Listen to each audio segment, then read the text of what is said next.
আসসালামু আলাইকুম ওয়া রাহমাতুল্লাহ। সুপ্রিয় দর্শক, আশা করি আল্লাহর মেহেরবানিতে ভালো আছেন। আপনারা দেখছেন একতারপুর মিডিয়া, সঙ্গে আছি আমি HM আল আমিন সরদার। আমার নিকট অনেক যুবক ভাইয়েরা জানতে চেয়েছেন, পবিত্র মাহে রমজানে আমরা কি আমাদের পিতা মাতা, দাদা দাদি তাদেরকে জাকাত দিতে পারবো? ভাইদের অনুরোধে অনেক কষ্ট করে আমি এই ভিডিওটি তৈরি করছি।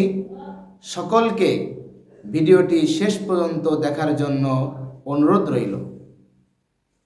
আমরা যাদেরকে জাকাত দিতে পারবো না, তার ভিতরে 1 নম্বর হলো পিতা। পিতাকে জাকাত দেওয়া যাবে না। 2 নম্বর মাতা, মাকে জাকাত দেওয়া যাবে না।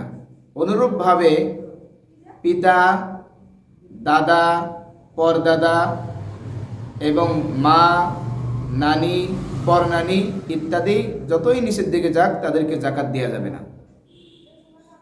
পক্ষান্তরে ছেলেকে জাকাত দেওয়া যাবে না।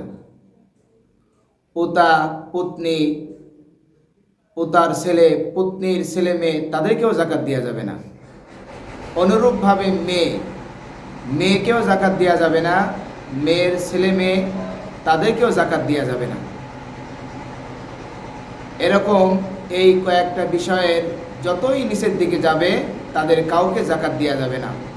সংক্ষিপ্ত আকারে আমরা জেনে নিই, পিতা, দাদা, পরদাদা যতই নিচের দিকে যাক তাদেরকে জাকাত দেওয়া যাবে না।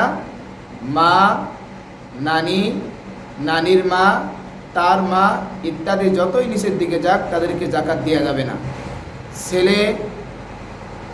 ছেলের ছেলে পুতা, পত্নী, পুতার ছেলে, পত্নীর ছেলে মেয়ে তাদেরকেও জাকাত দেওয়া যাবে না।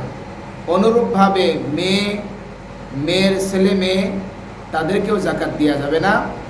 আশা করা যায় আপনারা ভিডিওটি বুঝছেন। আল্লাহ তাআলা আমাদের সকলকে আমল করার তৌফিক দান করেন। আমিন। ওয়া মা তাওফীকি ইল্লা বিল্লাহ।